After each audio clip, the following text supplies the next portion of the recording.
So what's good, TMG fam? It's your boy L, and I'm back with another reaction. How y'all feel? Welcome back to the channel. Salute. I'm sure I'm dry now, bro. It's like monsooning outside here in the A, man. I had to go pick my little man up from school. Y'all be safe out there, bro. Why do I say be safe? Because of the people in Atlanta cannot drive at all. At all, man. The entire time I'm driving to go pick them up, I'm looking at some of these fools. Like, bro, you know the roads is slick. Why are y'all speeding? Why? Why? Where you going? Nowhere fast. That's exactly what you're doing. Going nowhere fast, bro. I be like, man, just let me pick up my little man safe and get home safe. That's what I be thinking. But anyway, man, video we checking out today is the 5-decade-old cases. Cold cases solved in 2019. So if you're new to the channel, man, hit the subscribe button, join the fam. And real quick, moment of silence for the haters. That's enough. Now run the likes up. Make sure y'all hit that like button. Let's go.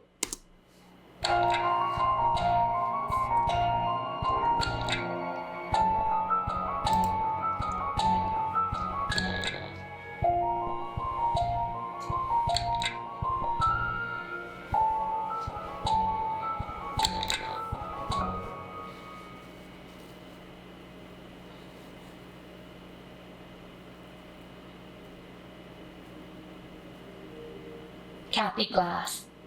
Cathy Glass was a 31-year-old woman who lived in Cobb County, Georgia in 1991.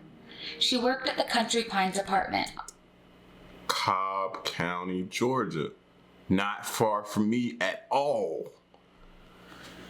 Bro, I might need to move, man. Y'all recommend me some good spots to move to, bro. Preferably no tax states. Off of South Cobb Drive. In May of 1991, Cathy's neighbors heard noises coming from Cathy's apartment on Booth Road in Marietta. Hearing the noises, the neighbors called police. When the officers arrived at 15 Booth Road, they found Cathy's body lying in her apartment in a pool of blood. Her apartment had been ransacked. Included among the evidence collected at the scene was a palm print. At the time of the crime, the print did not match anyone in the law enforcement database. Police would question her friends and family, but nothing came of it. They also questioned neighbors, who said that they had heard loud noises coming from the apartment, but did not see anyone come in or out of the apartment. Police would continue their investigation, but with no leads and no suspects, the case would eventually grow cold. The case was reopened in 2014. Then, in the summer of 2019, the detective working the case, while sorting through the evidence of Cathy's case, spotted a palm print in one of the crime scene photos. At the time of Cathy's murder, the database only included fingerprints, but only recently the automated fingerprint identification system recently expanded its records to include palm prints. The detective decided to send the palm print for testing. This time, the palm print matched a 55-year-old man named Trent Allen Brown. Trent was arrested on charges of malice murder, aggravated assault, and burglary. He was already in jail in Indiana for burglary. He had had a long rap sheet that included forgery, theft, counterfeiting, and receiving stolen property. His latest conviction and sentencing happened in 2018, with a release date of September 1st, 2021, but he will most likely... How do you not hear his rap sheet and be like, he did it? If it's anybody we gonna think that did it, this joker did it. He find himself behind bars for much longer if he is found guilty of Cathy's murder. Terri Lynn Hollis. In 1972, 11-year-old Terri Lynn Hollis was living with her family in Torrance, California. On Thanksgiving Day, November 23, 1972, Terri went to play outside on her bike at around 3 p.m. She would never return home. When Terri did not return home that night, her family reported her missing. The police would search around the neighborhood that night, but they could not find her. The next day, a fisherman found her body over 70 miles away, wearing only a t-shirt. Autopsy later revealed that she had been sexually assaulted and choked to death. Her body was then dumped on a cliff below the Pacific Coast Highway in Oxnard. Police believed that while on a bike ride, Terri was most likely abducted. Detectives conducted more than 2,000 interviews and searches in the local and surrounding areas in the hopes of finding any leads in the case, but nothing would turn up and the case would grow cold. In 2000, detectives would reopen the case and submitted DNA they had found at the crime scene for comparative testing to the combined DNA index system, but they did not receive any matches. In 2018, police submitted the DNA to Parabon Nanolabs, who conducted a genetic genealogy analysis on the DNA and found a potential match of the suspect's relative through a public database. That match led detectives to identify the suspect as Jake Edward Brown. Brown died in Arizona in 2003 and had previously been arrested for narcotics, robbery, and 2 rapes after Hollis's, one in April of 1973 and again in April of 1974. It is unclear whether he was convicted for those crimes, but police do believe he served some time in jail before he died of illness. Bro, that's why I feel like you know how in the video game when you die, you get that extra life to continue? Whew, certain people, wish we could bring them back just so we can kill them back. This dude is one of them, bro. Innocent little girl, and you just did that to her. Abducted her and then dumped her body somewhere. Like, certain people, yeah. Wish you could bring back, man. Detectives exhumed his body and collected bone remains. Police used a company called DNA Labs International in Virginia to extract DNA and confirm that Jake Edward Brown was the killer. The case was finally solved after almost 5 decades. Not enough. Not enough. Pamela Milam. Pamela Milam was a 19-year-old girl studying to become an English teacher at Indiana State University. She was a member of the Sigma Kappa sorority at Indiana State and lived with her parents and 2 sisters at their home about 10 minutes from the Indiana State University campus. In September of 1972, Pamela was staying at the Sigma Kappa suite at ISU's Lincoln Quad during sorority rush festivities. On September 15th, Pamela left Homestead Hall after a party to move her car closer to the dorm and told some of her sorority sisters she would return to the suite in a few minutes. She never returned. The next day, she missed her 8 a.m. shift at the library. No one had seen her all day. When no one had heard from her, she was reported missing.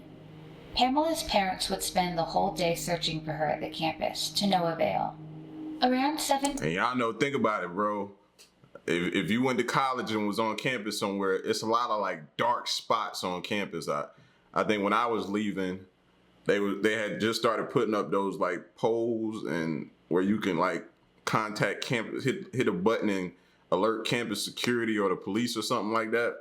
We didn't have that. So it was a ton of like dark spots where people could, so you could imagine she probably didn't see it coming. Would spend the whole day searching for her at the campus, to no avail.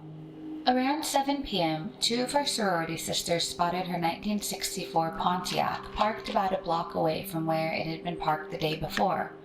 Her glasses were seen through the rear window of the car, and her purse was in the back seat. About an hour later, Pamela's father arrived with a spare set of keys. When they opened the trunk of her car, they found Pamela's body. She had been bound with a clothesline, and her mouth was gagged. The gag was held in place with a piece of white masking tape. She had bruises all over her body, and she had wounds on her head and face. All of the items used to tie her up had been used at the rush party that Milam had been at earlier and were in a box of decorations she had been carrying to her car. A stick and other debris found between her pantyhose and pants indicated her pants had been removed at some point, likely in a wooded area. DNA was recovered from a stain left on her light blue blouse. An autopsy revealed she had died of strangulation. Police had no witnesses and no descriptions of who may have been responsible for her death. About 7 weeks after the murder, a man named Robert Wayne Austin was arrested for a series of attempted unsuccessful abductions on campus. Police said Austin... So this fool is just squatting and just waiting and just constantly doing this over and over. Like, he's done a number of them. That's what I'm saying, man. Like, I don't know how the campuses are today. I don't know how they are today. But like I said, back when I was going, yes, you could see, like, it was dark places around. And then around those dorms at night, you would think it would stay well lit, but the parking lot area wasn't the best lighting. It wasn't. You know what I'm saying? So I don't know how it was in the big cities, because I went to, like, it was like a small town like school. So it wasn't like it was Georgia Southern University. It wasn't Georgia State. You know what I mean? So, but even those areas still look like I've rode through there at night. So you gotta watch. Then would sexually assault the students and then return them to campus. Austin would eventually be convicted of rape, sodomy, and kidnapping and sentenced to life in prison. He denied having any involvement in Pamela's murder, however, and police were never able to find any clues that linked him to her murder.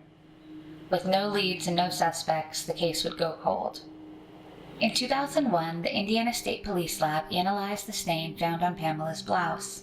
Austin's DNA did not match the stain on the blouse. A fingerprint found on the door of Pamela's car also did not match Austin. The fingerprint was entered in the automated finger identification system, but did not receive a match. In 2008, Terre Haute Police Chief Sean Keane reopened the case. The clothesline used to bind Pamela helped to establish a partial DNA profile. Then, in 2018, a DNA sample was sent to Parabon Nanolabs in hopes of finding a potential suspect. The result came back with a potential family that the DNA might have come from. The family was investigated and further DNA samples were analyzed, and Jeffrey Lynn Hand was identified as the killer. DNA samples from Jeffrey's widow and his 2 sons helped link him to the stain found on Pamela's blouse. Jeffrey was 23 years old at the time of Pamela's murder. He had been convicted in 1973 for picking up a couple who were hitchhiking and murdering the husband. The woman was able to escape and call police from a neighboring house. Jeffrey was eventually found not guilty by reason of insanity, but was committed to the state reformatory until 1976. Then, in 1976, Jeffrey was spotted trying to abduct a woman near a Kokomo shopping mall. A police officer witnessed it, and a pursuit ensued. Jeffrey would eventually fire and injure the police officer. Another officer then shot and killed Jeffrey as he tried to run away. After 47 years, Pamela's family finally got some closure, knowing the identity of her killer and his fate. Denise Sharon Kolb. Denise Sharon Kolb was a 27-year-old woman who lived in Pennsylvania. In October 1991, she would move in with her boyfriend, Theodore Dill Donahue, but just 2 weeks later, she would move out. Sometime after October 19, 1991, Denise would go missing. No one would report her missing. Then, on October 12, 1991, about a month later, her badly decomposed body would be found. Denise was discovered in a wooded, undeveloped cul-de-sac. She was found wearing only a sweater, but 2 pairs of pants, a t-shirt, jacket, and 1 pale yellow sock were discovered on top of the body. Because of the decomposition, the autopsy by a Delaware County medical examiner listed the manner of death as undetermined and unnatural, and the cause of death as probable asphyxiation.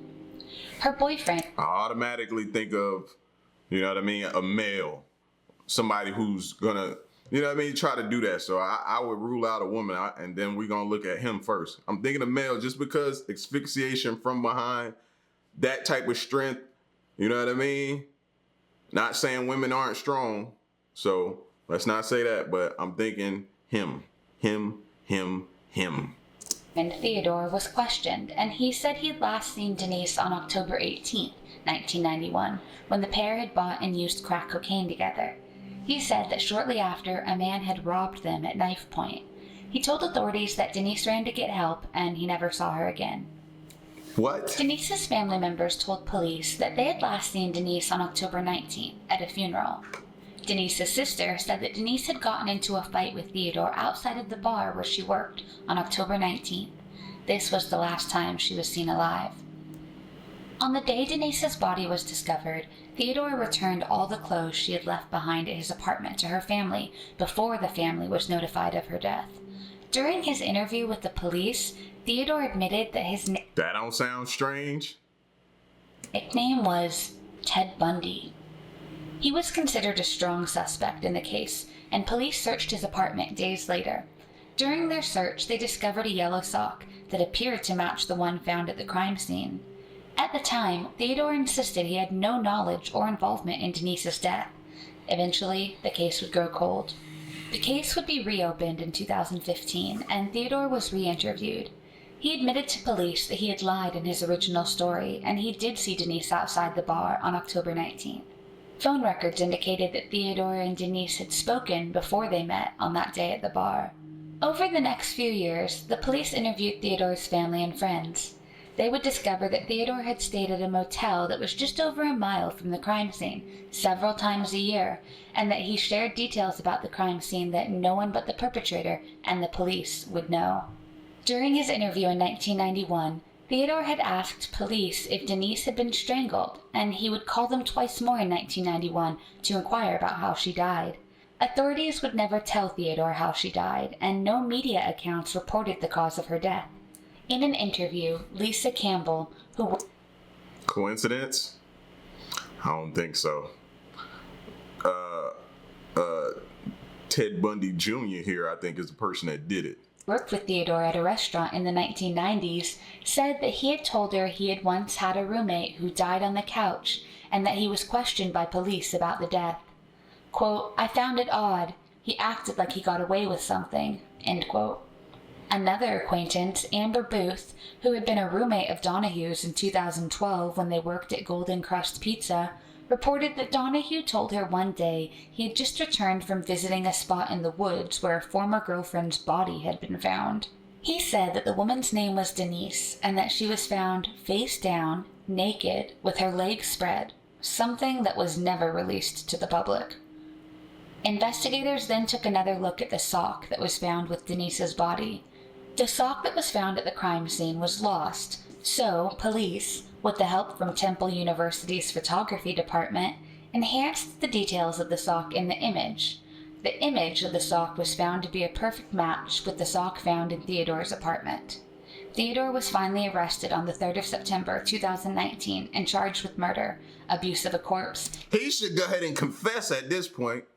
You done got away with it all those years, bro. It's not weighing on you at least a bit.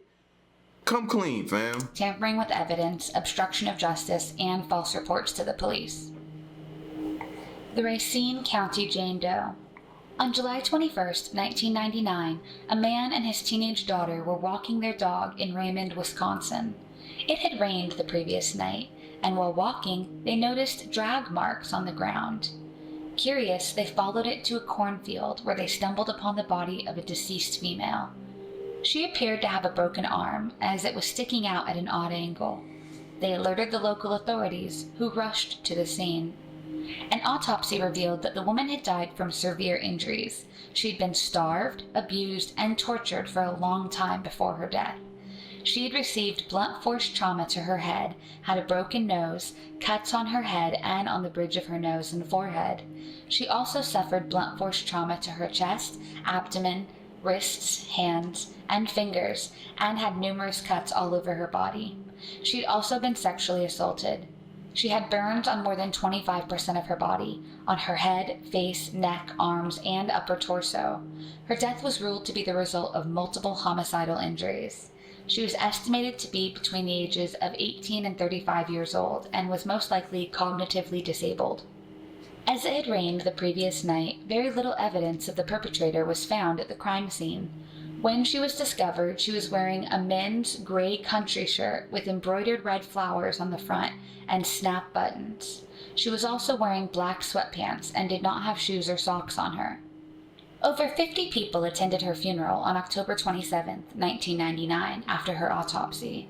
She was interred at Holy Family Cemetery in Caledonia, Wisconsin. Her gravestone read, "Daughter, Jane Doe," along with the dates of discovery and burial, with the phrase, "Gone but not forgotten." Detectives traveled to various homeless shelters throughout Wisconsin and spoke to pediatric and dental offices throughout the country. They also contacted agencies that worked with disabled children in hopes of finding any leads, but to no avail. Multiple facial reconstructions were created and distributed to the public in hopes of someone recognizing her.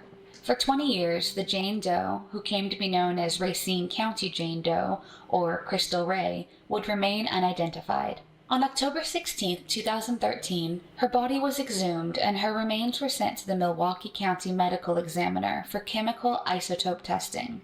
The test measures the natural variations in a body and helps determine where a person has spent significant time throughout their life. On October 20th, 2016, it was announced that the chemical isotope testing performed by the Smithsonian on a sample of her hair and bone suggests that she may have originally been from or spent several years of her life in Alaska, Montana, or portions of southern Canada. Then, in September 2019, the Racine County Police received a tip from someone that a local woman was telling people that she had killed a woman back when she lived in Illinois in the 90s. The suspect would be identified as a 64-year-old nurse named Linda Sue LaRoche. And on November 8, 2019, Racine County authorities identified the victim through DNA comparison as Peggy Lynn Johnson, 23, of McHenry, Illinois. It was found that Peggy did not have any relatives and was never reported missing. Her mother, father, and brother were all dead by the 1990s. In the 90s, Peggy was about 18 years old, cognitively impaired and on her own when she went searching for help at a medical clinic in McHenry, Illinois. There she would meet a registered nurse, Linda LaRoche. Linda claimed that she had experience and was aware of the teenager's condition and took her into her home. According to Linda's children, she had taken Peggy in to work as a nanny and housekeeper in exchange for a place to live. Her children told police that her mother would physically, verbally, and emotionally abuse Peggy. Linda had allegedly once stabbed Peggy in the head with a pitchfork. Dang! When not working, Peggy was forced to live in the crawl space under the house. Investigators also talked to Linda's ex-husband, and he recalled that the last time he had seen Peggy was at their home when he found her lying on the ground, lifeless. Linda had told him that Peggy had overdosed and she was going to take her away from the house so that they would not be involved. Investigators interrogated Linda, and she admitted to abusing Peggy, but claimed Peggy would steal, have men come to see her at their house, and that she would go into the crawl space of their house to steal medications. She said one day Peggy was holding pills before she fainted. As she was a registered nurse, she didn't call the ambulance. Peggy eventually regained consciousness. Linda then claimed she couldn't tolerate Peggy anymore and took her to a nearby phone booth.